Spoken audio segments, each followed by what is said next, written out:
Hello everyone.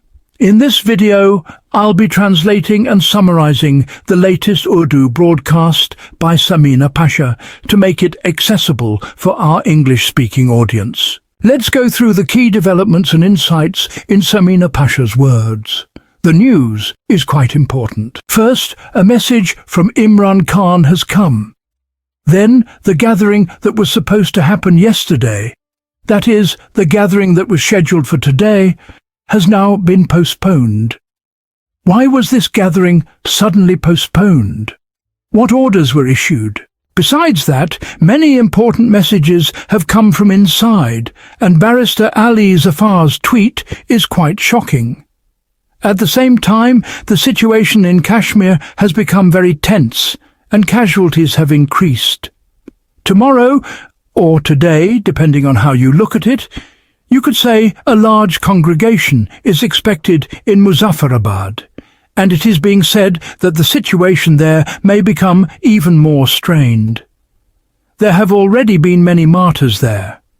Many people are injured. There are many other common news items too. For example, the Freedom Flotilla that was launched to help the people of Gaza. Very disturbing reports are coming about that as well. May Allah keep all those people safe who were going to help those innocent, defenseless people. We will talk about all of these things, but first I must share a very sad piece of news with you. Sharing it pains my heart deeply. Tariq, you know he is a senior journalist. He is a very good friend and a colleague. For me, he is like a brother. Tariq is going through a great sorrow at this time. The reason is that his son, his only son, his sole child, Mustafa Tariq, is no longer with us. That child has gone to Allah. He has gone to paradise. Mustafa Tariq was about 15 to 16 years old, and his health was very poor. He had been seriously ill for a long time and was battling chronic illnesses. Tariq showed enormous determination, courage and resilience. He tried to provide every kind of treatment and all possible medical care a person could give for his child. This was not a matter of a few months or weeks. It was a journey of years that Tariq endured. So it is very sad news that Mustafa's life could not be saved, and he has passed away and become beloved to Allah. A very innocent, very lovely, very loving child.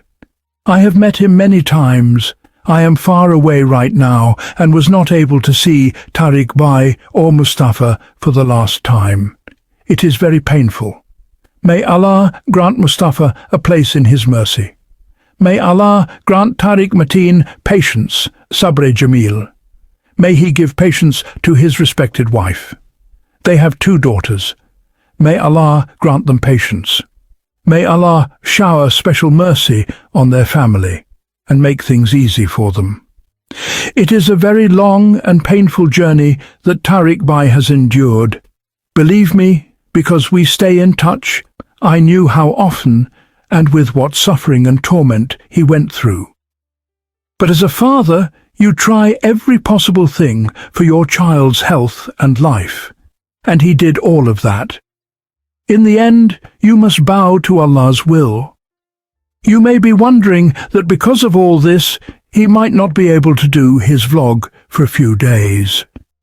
Anyhow, through me, you are getting this news that this has happened to him. So that is the current situation. My heart is very heavy, but still I will share a few updates with you. There are some very important updates. First of all, the situation in Kashmir at this time has become very frightening. All day there have been clashes between protesters and the forces, and after that there has been significant loss. It is being reported that some police officers have been martyred, 3 to 4, according to reports, and a large number of police have been injured. Approximately more than 50 police officers have been wounded and were transferred to hospitals in Islamabad. Similarly, many protesters have been injured. Their numbers are being reported in the hundreds. Hospitals in Kashmir are full and patients are being sent to Islamabad. Many of the injured, while en route, reportedly faced obstructions. It is being confirmed that the martyrdoms of about 7 protesters have been confirmed, and the situation remains very bad. You can't say things are improving. Rather, after the heavy use of force, the protesters are now on the streets with even more determination. They are saying they will not back down. They have announced that if some or all of them are killed, then people at home should come out. Our children and our women should come out and fight for their rights.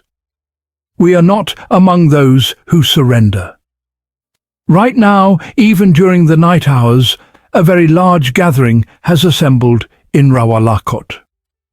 This evening they perform funeral prayers for the boys who were martyred, and after that they remained on the streets. Their numbers have even increased. In Muzaffarabad, a similarly large congregation is gathered, and when morning comes, a large procession from Rawalakot is expected to head toward Muzaffarabad. They say they will march toward those offices. On the other side, reports say political leaders there have disappeared. Nobody seems ready to face the situation publicly, and there is no contact with them. Tariq Chaudhry did hold a press conference and said that we had accepted all the demands that existed. The government had accepted all the demands. 90% of their demands were fulfilled. Despite that, there was no justification to continue the protest. If there was any deadlock, it could have been resolved through further talks. But the protest was continued, and then the rallies were no longer peaceful. They became violent. So all these circumstances have become strained. On the other hand, it is being said that the protesters did not kill the police. Rather, some reporters claim that it is possible that others deliberately tried to worsen the situation. Some third party targeting police and forces so that the blame could be put on the protesters. But there is also footage that shows protesters throwing stones. So it is possible that because of some of that action, police were injured. And it is also possible someone else intentionally tried to worsen things. So right now there is a lot of confusion, and it is very difficult to reach the correct news. But reporters on the ground confirm that the protesters are not prepared to back down, and that at dawn a very large convoy will move toward Muzaffarabad. The government will also try to deploy more forces to stop them, which could lead to more casualties. So the situation is frightening right now. If the government says that all demands had been accepted, then they should have announced that to the media at the time, and brought the protesters in and sat face to face and concluded matters.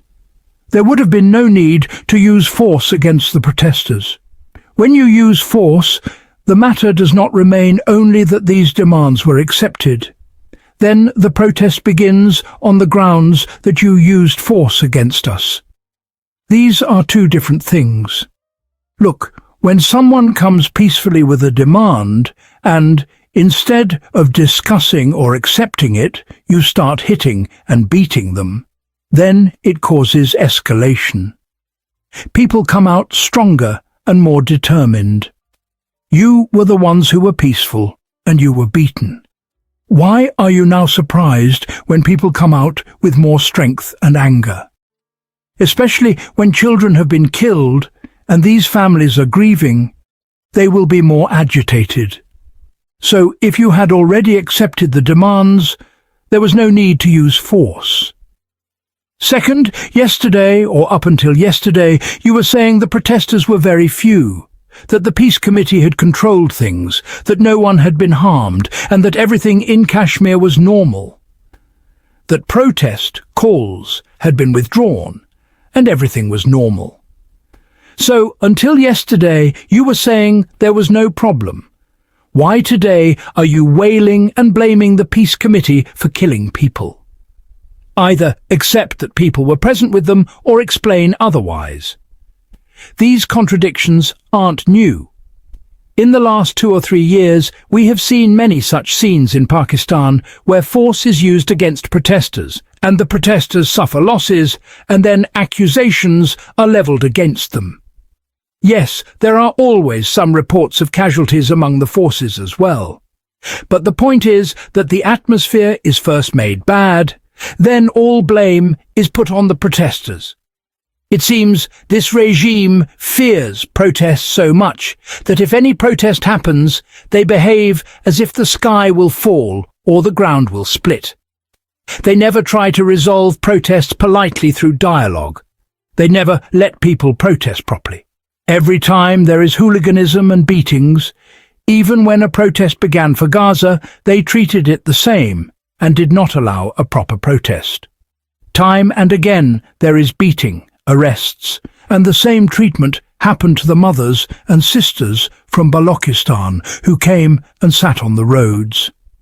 In this regime, regarding protests, they react as though if they allow protests, something catastrophic will happen. So as soon as someone talks of protesting, they start swinging batons to stop it, to break the protest so it doesn't grow further. That's how it seems to me. May Allah do good. Now in Kashmir, the situation has become much worse because they will not retreat after being beaten by batons. They have gathered with greater strength. They are saying, "You beat us, you did what you did, yet we will still advance. So now we will see what happens next. We will report to you on that." I mentioned Palestine, and in that regard a very disturbing report came today as well. You are undoubtedly aware of this. Despite my efforts, I couldn't discuss it in the previous vlogs, because there was just too much news happening in the past few days. So this Freedom Flotilla, also referred to as the Global Samad Flotilla, was an entire convoy trying to reach Gaza via a sea route composed of various boats. Different countries from all around the world sent their representatives along with supplies in the hopes of breaking the siege imposed by Israel on Gaza and delivering aid to the people there. You must have heard that there is a severe shortage in Gaza. There is no medicine and people are dying from hunger. So this step was taken on the basis of humanitarian concerns.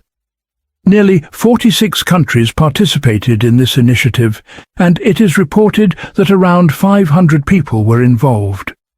These people were travelling in various small boats, working together as part of the flotilla. The journey had been ongoing for about 2 to 3 weeks, and they were now very close to Gaza, regularly updating the public on their progress. The prominent person representing Pakistan in this flotilla was Senator Mushtaq, a former senator from the Jamaat-e-Islami party. He had always been active in supporting the Palestinian cause, and you'd often see him participating in protests or sit-ins in Islamabad on the streets. He didn't limit himself to just protests, but also took concrete steps to help those in need. Now he and others were part of this convoy, which was nearing Gaza. However, for the past day, there had been no communication from them, causing concern. People were worried, wondering if something had happened. Then, just a while ago, the news broke that Israel had attacked the flotilla, and at least one of the small boats was captured, with the people aboard being arrested. Reports were also coming in that Israel had blocked the paths of the remaining boats and surrounded them. It has not yet been confirmed which boat this was or which country's representatives were on board, but this is very distressing news because, as we know, the goal of this humanitarian mission was to deliver aid to those suffering in Gaza. It is troubling to see Israel, even in the name of humanitarian efforts, obstructing the delivery of help. If the boats were carrying aid and supplies, they should have been allowed to pass through. Even in the midst of wars, humanitarian aid is typically allowed. It's common practice in wartime to let aid pass through because those in need are often innocent civilians, not combatants. This news, combined with Israel's actions, only exposes their face further. Meanwhile, there were also talks about peace deals. But here, Israel's actions contradict any peace efforts. It is a difficult situation, and everyone is concerned for those on the flotilla, praying for their safety. Now, let's turn to the political situation, because there are some important updates. The trial of Imran Khan regarding the Toshakana, or gift repository case, was held on Wednesday, and was supposed to continue on Thursday as well. During Wednesday's trial, his sisters were not allowed to attend, but later, through various lawyers, it was communicated that Imran Khan said a few important things. One of them was that the time has come for the nation to realize that the rule of law has been abolished in the country, and that the situation will get even worse in the future. The nation must rise for its own sake, or else the road ahead will only get harder. Imran Khan also said that what is happening in the country now is happening under the rule of Asim law, which is a reference to the legal framework being used. He went on to explain that the judge handling his case had been dealing with cases of various other political leaders for the past 12 years, including cases involving Asif Zardari and Nawaz Sharif, where gifts such as cars from the Toshakana were involved. These cars were illegal under the rules of the time, but no cases were filed against them. On the other hand, Imran Khan had taken small gifts, paid for them, and documented everything. Yet they are trying to trap him in cases by applying various tactics. Despite the fact that he followed the rules, cases are still being built against him, sometimes even 3 different cases for the same issue.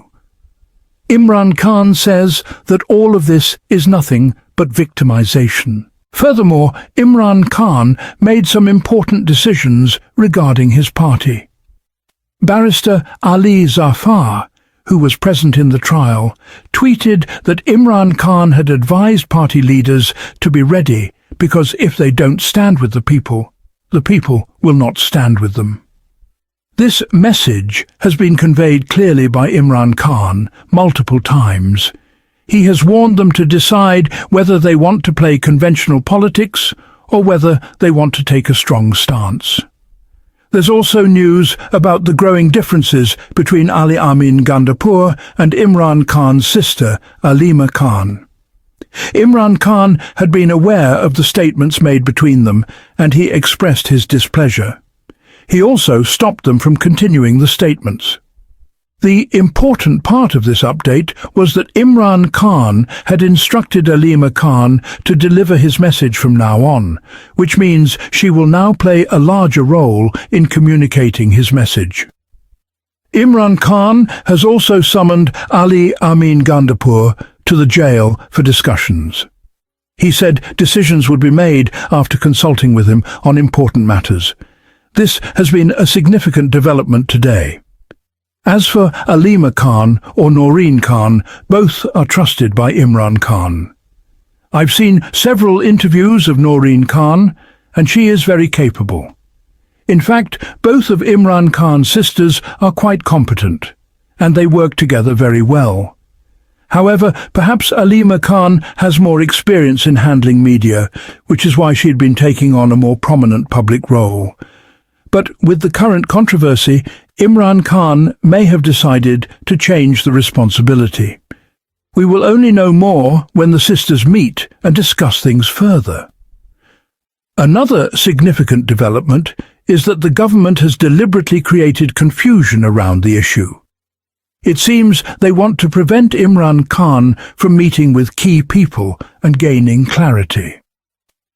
After Alima Khan's interview and Ali Amin Gandapur's controversial statements, they saw that things were going south, and that Imran Khan might make some major decisions soon.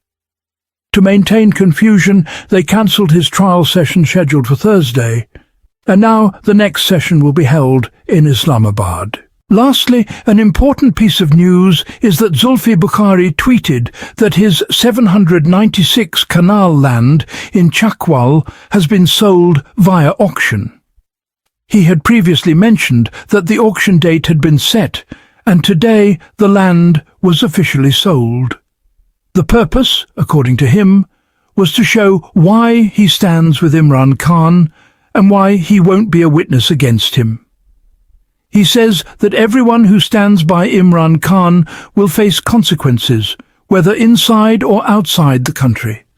That wraps up our translation of Samina Pasha's video. I hope this English version helped you understand her message better. Please like, share and subscribe to Awami Lens to help our community grow. Don't forget to leave a comment below and let me know what you thought of this effort.